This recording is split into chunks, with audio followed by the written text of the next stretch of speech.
le plaisir de recevoir la députée du Bloc québécois dans la circonscription Salaberry-sur-Roi, Madame Claude de Bellefeuille. Bonjour, bonjour. Bienvenue à l'émission. C'est un honneur d'être ici. C'est un plaisir de vous recevoir. Donc, d'entrée de jeu, on va rentrer avec tout ce qui se passe de beau dans notre belle région locale. On entame avec une belle idée, soit votre premier café rencontre. Oui, effectivement. Donc, ça va faire bientôt, ça fait bientôt 3 ans que je suis revenue comme députée. Puis, je me suis dit, qu'est-ce que je peux faire de nouveau pour être encore plus près des citoyens? Et au mois de mai, on va lancer notre premier café rencontre de la députée dans la partie Soulanges de ma circonscription. Oui. Donc, on teste l'idée dans la portion Soulanges.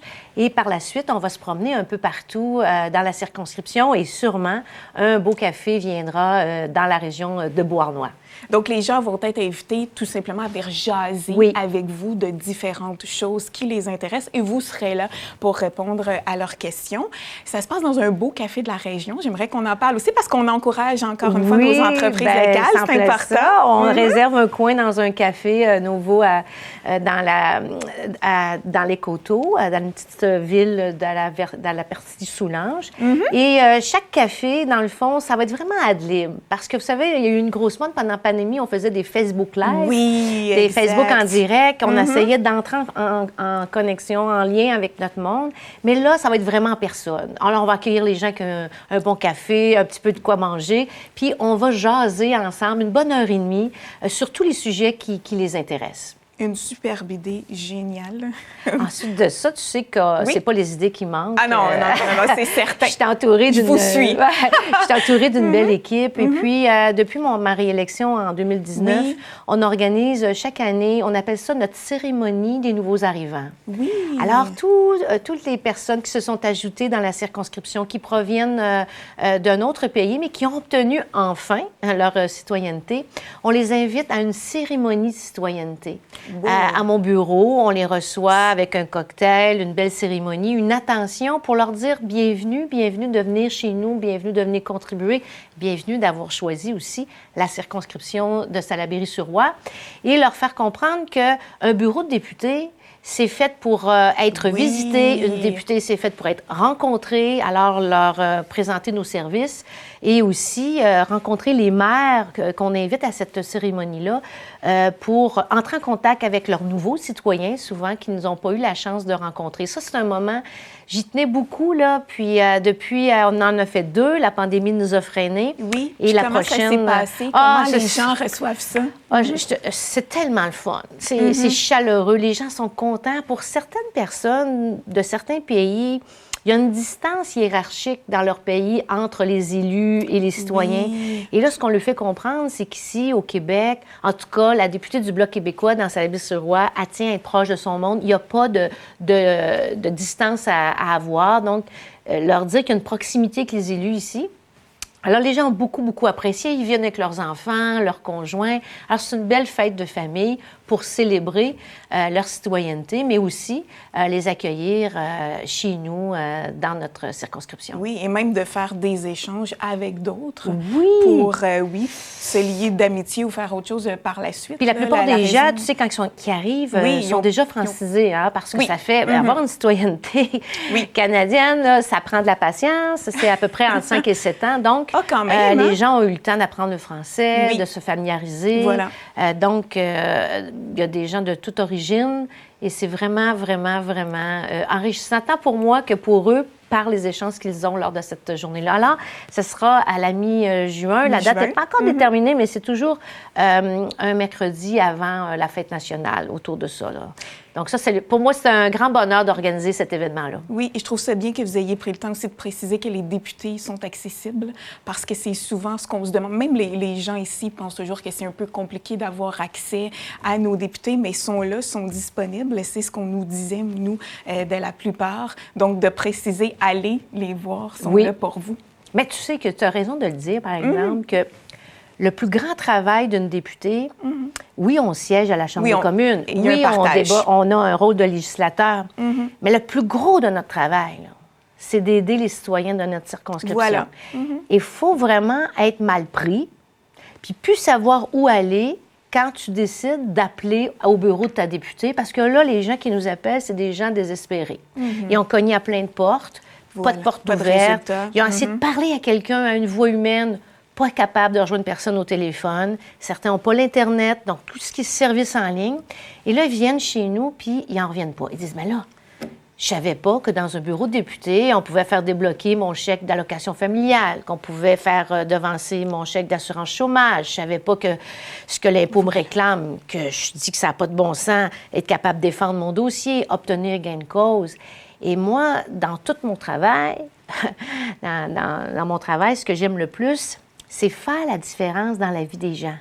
Voilà. Et tous les jours, les membres de mon équipe le font. Et ça, pour moi, c'est une grande, grande source de fierté, puis je vais vous dire de valorisation du travail de député. Vraiment. C'était super de le préciser. Je pense que là, on vient de comprendre bien des choses pour les gens qui hésitaient. Vous allez peut-être avoir beaucoup de téléphones, par contre. On en a déjà beaucoup. Exactement, ça va s'ajouter encore plus. Par curiosité, Madame de Bellefeuille, on en jasait un petit peu ensemble avant l'entrevue. Qu'est-ce qui a fait que vous avez décidé de revenir en 2019 pour notre plus grand plaisir? Oui, bien, vous êtes bien gentil, mais en fait, je ne suis pas vraiment venue parce que j'ai jamais lâché. Quand j'ai perdu en 2011 par la vague orange, je me suis représentée en 2015. J'ai perdu à peu près avec 1000 voix. Donc, j'ai jamais lâché. En 2015, j'ai perdu mon élection avec peu de voix. Puis, en 2019, je suis revenue aussi. Et là, j'ai gagné. Les gens m'ont remis leur confiance et remis leur confiance en 2021. En fait, vous savez, moi, je veux que le Québec devienne un pays. Alors, je ne suis pas une lâcheuse. Je suis une persévérante, une déterminée et je suis heureuse d'avoir eu à nouveau la confiance en 2019. Mais entre 2011 puis 2019, je n'ai pas arrêté de m'impliquer, de militer, de poursuivre, dans le fond, mon rêve. C'est juste que, bon, la démocratie venant aux 4 ans, de 2011 à 2015, je n'ai pas pu être députée, mais j'étais quand même là, pas trop loin. Ah, voilà. Et puis maintenant, si on se dirige du côté des emplois d'étudiants d'été, donc c'est un autre beau dossier. Vous allez dévoiler les gens qui vont en bénéficier durant la période estivale. Je te dirais que c'est comme une bonne puis une mauvaise nouvelle parce que... Il faut faire des choix, c'est ça. C'est que le gouvernement nous a coupé notre circonscription de tout près de un peu plus de 400 000 $. Oh, quand même. Ce qui représente à peu près 130 emplois de moins. Okay. Donc, on a dû faire des choix difficiles.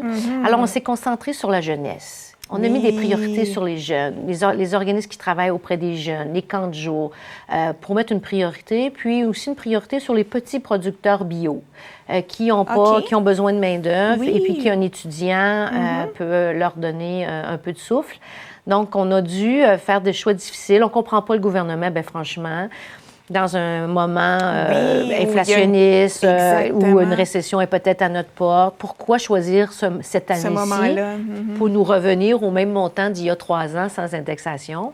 On trouve ça curieux. Alors, c'est sûr qu'il y en a qui vont avoir de très, très, très bonnes nouvelles. Je pense que la Maison des jeunes de Beauharnois, elle le sait. C'était une de nos priorités. Il y a beaucoup d'organismes qui vont peut-être avoir une petite réduction. Et donc, on est triste, mais heureux de ceux qui auront été soutenus pour être capables d'être actifs puis vivre une belle expérience de travail. Oui, c'est surtout ça aussi pour les jeunes. Oui. Comme vous le dites, ça donne une expérience incroyable. C'est ça. Puis même certains peuvent déjà aller travailler dans le domaine qu'ils souhaitent un peu plus tard. Beaucoup de jeunes qui étudient en éducation spécialisée, par exemple, se retrouvent à travailler dans les maisons de jeunes, dans les camps de jour. Donc, ça leur donne une bonne expérience terrain. C'est un beau programme. C'est juste triste que le gouvernement, cette année, a choisi de couper les jeunes. Je te fais un parallèle sur le budget. Tu sais qu'il y a eu le budget qui a été déposé récemment, fédéral. Oui. Et ce qu'on remarque dans ce budget-là, c'est un soutien extrêmement important pour l'industrie pétrolière en crédit d'impôt remboursable. On parle de milliards de dollars, encore une fois. Et de l'autre côté, on coupe les programmes qui soutiennent les jeunes. Pour moi, c'est des incompréhensions, c'est du non-sens. On ne comprend pas. Tout le monde sait que l'industrie pétrolière n'a pas besoin de subventions déguisées. Parce que notre ministre Guilbeault dit que ce n'est pas des subventions. Bien non, c'est vrai, ça ne porte pas le nom. Mais quand on appelle ça des crédits d'impôt remboursables, on s'entend que ça se ressemble. Exactement. Donc, c'est pour moi le choix des mots. Oui, c'est une grande déception de ce budget-là d'avoir mis autant d'argent pour supporter les pétrolières et rien donner aux jeunes, ou du moins pas maintenir le même montant de subvention, et de ne pas donner rien non plus aux personnes âgées de 65 ans, entre 65 et 74 ans. Là. Exactement, exactement. C'est ce qui en est ressorti. Donc, le projet de loi de la langue française, est-ce qu'on en parle un petit peu? Bien oui, mais on pourrait se dire qu'on a fait j'ai le goût de vous dire un tabarouette de bon travail. Oui, je suis très contente. Parce qu'on a maintenu notre pression dans les débats sur cette loi qui n'avait pas été modernisée depuis 40 ans. Oh, quand même! Et qui avait vraiment besoin là, d'être modernisée. Et on a beaucoup appuyé toutes les demandes du gouvernement du Québec qui adressaient au gouvernement libéral. On a assisté à toutes sortes de débats, je vous le dirais, parce qu'on s'entend que le français est en déclin partout au Canada et aussi au Québec. Il y a une langue qui n'est pas du tout menacée au Canada et même au Québec, c'est l'anglais. Oh oui. Donc, la loi C-13 avait besoin, a nécessité de grands débats, mais finalement, la semaine passée, on s'est entendu. Donc, le travail de l'opposition est très important. L'opposition a maintenu une pression auprès du gouvernement et finalement, le projet de loi qui va être adopté va être vraiment acceptable et tellement un gros pas dans la bonne direction en reconnaissant le fait que si tu travailles dans une entreprise de juridiction fédérale, les postes, les banques, les ports, les trains, tu vas être assujetti à certaines obligations pour permettre à ton personnel de travailler dans le français. Parce que le français, il ne faut pas l'oublier, c'est la langue officielle du Québec et la langue commune du travail. Voilà. Alors, il y avait un certain nombre d'entreprises au Québec qui n'étaient pas dans cette obligation-là de permettre cela à leurs travailleurs, ce qui faisait qu'au Québec, on avait deux sortes de citoyens, ceux qui pouvaient travailler en français puis ceux qui ne le pouvaient pas. Avec l'adoption de la loi C-13, maintenant ça va être vraiment régularisé. Et c'est pas par miracle. Bravo. C'est un gros travail de tous les membres de l'opposition et une ouverture, finalement, du gouvernement fédéral de s'ouvrir à des demandes spécifiques du Québec. Très important, vraiment. Et surtout, comme vous le dites si bien, du côté de la langue française, il y avait un travail de protection à faire. C'est un beau pas. Dans la bonne direction. Oui, vraiment. Exactement. Très d'accord de le dire. Rapidement, le temps file déjà. Est-ce qu'il y a un point rapidement, Madame de Bellefeuille, que vous me dites, Mélanie, je veux absolument parler de ça? Par contre, c'est parce que j'avais, les études de la voie maritime. Est-ce qu'on en parle? Bien, écoutez, rapidement, on essaie de dire qu'est-ce qu'on peut faire pour améliorer, dans le fond, l'offre écotouristique dans notre coin. Alors, on s'est associé, mon bureau, avec la MRC de Bournois-Salaberry pour étudier le projet de mettre une navette fluviale pour traverser la voie maritime, pour permettre, dans le fond, que ceux qui font du vélo puissent faire une boucle complète, puissent même aller vers les jardins Roussillon. Génial. Alors, c'est un projet, on est en train d'étudier ça. On espère que les résultats vont être positifs pour la prochaine saison. Et moi, dans le fond, en conclusion, je vous dirais, Mélanie, que faut jamais hésiter à cogner à la porte d'un bureau de député. Il ne faut jamais hésiter à appeler à mon bureau. J'ai une superbe équipe. Parce qu'un député seul, il faut que tu sois entouré des gens souvent meilleurs que toi.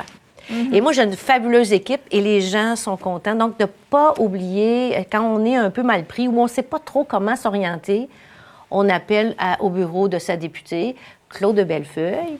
J'ai un bureau à Saint-Zotique et un bureau aussi satellite à Ormstown. Donc, si les gens veulent nous appeler ou venir prendre rendez-vous, sont les bienvenus. Bien, Madame de Bellefeuille, ça a été un plaisir. Vous revenez quand vous voulez pour nous faire. L'invitation est lancée. Donc, bonne chance dans tous ces beaux projets. Merci beaucoup, Mélanie.